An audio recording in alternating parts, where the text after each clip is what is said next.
Halo semua, sahabat usaha, sahabat bisnis, bisnis kecil-kecilan, usaha dagang, UMKM, utamanya sales motoris, sales kanvas, sales motoris freelance, dan usaha warung sembako atau toko sembako, toko kelontong. Kembali bersama saya di channel Warung FM. Kesempatan video kali ini kembali berbagi sedikit pengalaman tentang usaha kecil yang saya jalankan. Ketika usaha kecil kita mulai berkembang, mulai banyak pembeli, banyak pelanggan, banyak peminat, karena terkendala dengan modal yang kecil, tentunya ini akan membuat kita repot ya. Bagaimana tidak, usaha kita mulai rame, banyak pembeli, sedangkan stok keadaan barang kita sedikit ya. Tentunya kita akan repot bolak-balik berbelanja ya, karena sebentar-sebentar habis, karena tokonya kan mulai ramai itu ya.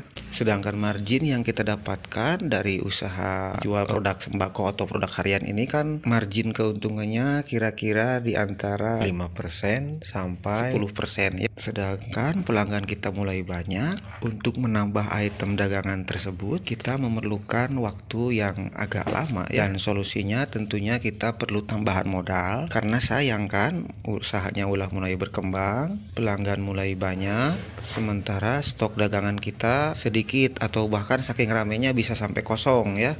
Itu sayang sekali ya, usaha mulai maju, mulai berkembang, tapi stok dagangan kita sedikit. Dan pada kesempatan video kali ini saya mau berbagi sedikit pengalaman saya, bagaimana cara saya mensiasatinya. Gimana caranya kita nyari tambahan modal gitu ya.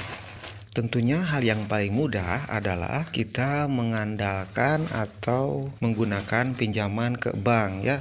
Ada yang kita bisa manfaatkan seperti KUR itu ya, untuk usaha UMKM. Dan itu tentunya mudah karena persyaratannya mungkin bentuk atau jenis usaha kita ada fisiknya ya. Tapi kalau pribadi saya lebih baik tidak menggunakan kredit KUR tersebut dari bank tersebut ya, karena saya menghindari resikonya. Untuk yang spekulasinya hebat, saya rasa baik-baik aja ya menggunakan uang bank, silahkan saja. Tapi di sini saya ingin berbagi bahwa yang saya lakukan tidak seperti itu ya. Saya tidak menggunakan uang bank. Dan apa yang saya lakukan, kita akan bahas di sini. Kalau setuju, sependapat, sepemahaman dengan saya silahkan lakukan. Tidak setuju pun tidak apa-apa ya. Sebelumnya saya ucapkan terima kasih untuk yang sudah membantu subscribe, membantu perkembangan channel Warung FM ini. Semoga setiap hal yang Anda lakukan dalam hal kebaikan, mendapatkan keberkahan, kemudahan dari Allah Tuhan Yang Maha Esa. Baik, yang dimaksud tambahan modal yang saya maksud di sini adalah tambahan modal untuk usaha yang betul-betul sehat ya. Usaha yang betul-betul sehat dan mulai berkembang, bukan usaha yang tidak sehat seperti contohnya ya, dagangan laris duitnya habis.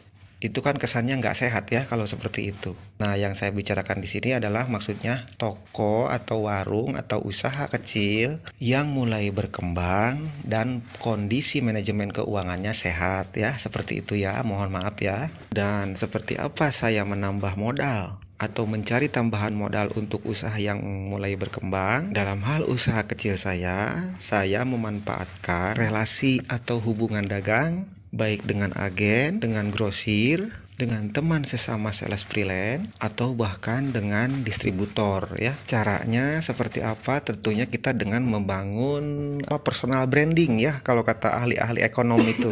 Karena dalam hal dagang ini branding itu penting ya. Ada yang namanya branding lokasi, branding tempat, branding lahan usaha kita, nama usaha kita. Ada yang namanya branding produk ya. Dan yang terakhir yaitu branding pribadi ya, itu yang disebut personal branding itu. Kalau branding produk, kita kan jualnya produk orang lain ya. Kita hanya reseller. Produk apa yang mau kita branding? Kan sederhananya seperti itu ya. Kalau branding tempat, branding nama usaha, contohnya ya seperti Alfamart, Indomart itu kan ya, sudah punya brand dia, namanya, nama usahanya ya. Sementara usaha kita kecil ya, punya mau branding tempat gimana, mau branding nama usaha gimana ya. Salah satu yang bisa kita manfaatkan yaitu personal branding ya, membangun brand kita pribadi. Gimana caranya supaya orang membeli produk kita atau percaya terhadap kita ya. Jadi yang saya lakukan, saya membangun personal branding saya supaya dipercaya oleh grosir, oleh agen, atau bahkan oleh distributor ya. Dengan demikian, kita kemudian bisa mengajukan pinjaman barang atau pinjaman produk dagangan ya. Dengan kata lain, kita bayarnya nanti bisa tempo gitu. Caranya seperti apa? Kita harus berupaya semaksimal mungkin supaya rekan atau relasi kita dalam perdagangan ini supaya percaya ke kita ya. Percaya ke kita bahwa kita siap diajak kerjasama dan berupaya supaya relasi kita itu memberikan pinjaman modal dalam bentuk produk dagangan ya. Dan saya rasa kalau pinjaman modal berbentuk uang itu akan susah ya. Makanya saya sarankan di sini pinjaman berbentuk barang atau produk dagangan. Upayakan relasi kita itu percaya ke kita, dan jika sudah percaya ke kita sepenuhnya, kita jangan menyia-nyiakan kepercayaan itu ya. Itu yang saya maksud kita membangun personal branding kita ini ya. Tapi mohon maaf ya, ngomong-ngomong personal branding, saya sendiri videonya ini tanpa wajah sendiri ya, tapi di dunia offline saya dalam hal perdagangan ini saya membangun personal branding saya supaya orang percaya ke saya gitu ya. Dan itu tentunya berhasil. Apa yang saya rasakan, apa yang saya lakukan dalam video-video sebelumnya. Untuk yang sudah menyaksikan channel Warung FM ini mungkin mengetahuinya ya, perihal saya menjual perak untuk mendapatkan emas ya, karena saya dapat pinjaman produk rokok dari agen yang sudah percaya ke saya. Produk rokok tersebut saya jual rugi, saya ambil uangnya, saya putarkan untuk berbelanja produk-produk yang harganya murah, yang harganya promo, untuk kemudian dijual kembali, baik itu di warung saya sendiri ataupun dijual di kelilingan ya sebagai sales. Dan pilihan ini saya lakukan karena cara ini akan lebih aman menurut saya dibandingkan dengan kita menggunakan uang pinjaman dari bank. Pahit-pahitnya hal yang saya lakukan ini, andaikan nanti kita terkendala dengan pembayaran terhadap pinjaman yang mungkin nantinya akan jatuh tempo, pahit-pahitnya kita kembalikan saja produk yang kita pinjam tersebut dari relasi kita, baik itu dari agen, dari grosir, atau dari teman sales freelance, bahkan dari distributor. Dan menurut saya itu langkah mudah, langkah efektif daripada kita menggunakan uang pinjaman dari bank. Kalau pertanyaannya modal awal berapa, modal ideal berapa untuk melakukan usaha ini, saya rasa usaha ini modal awalnya sangat fleksibel ya. Usaha kecil-kecilan ini bisa kita mulai dengan modal 1 juta sampai 2 juta ya. Tapi kalau saya ditanya modal ideal berapa untuk melakukan atau menjalankan usaha ini, mengingat produk-produk barang dagangan sekarang pada naik, menurut saya untuk modal idealnya ya 10 sampai 15 jutaan ya. Itu saya rasa produk yang akan kita jual agak sedikit lengkap ya, memenuhi kebutuhan produk yang akan kita jual tersebut. Untuk modal awal usaha, saya sarankan nggak pakai uang bank ya, biar kita nggak liar nyicilinnya, biar nggak pusing ya bayar cicilannya.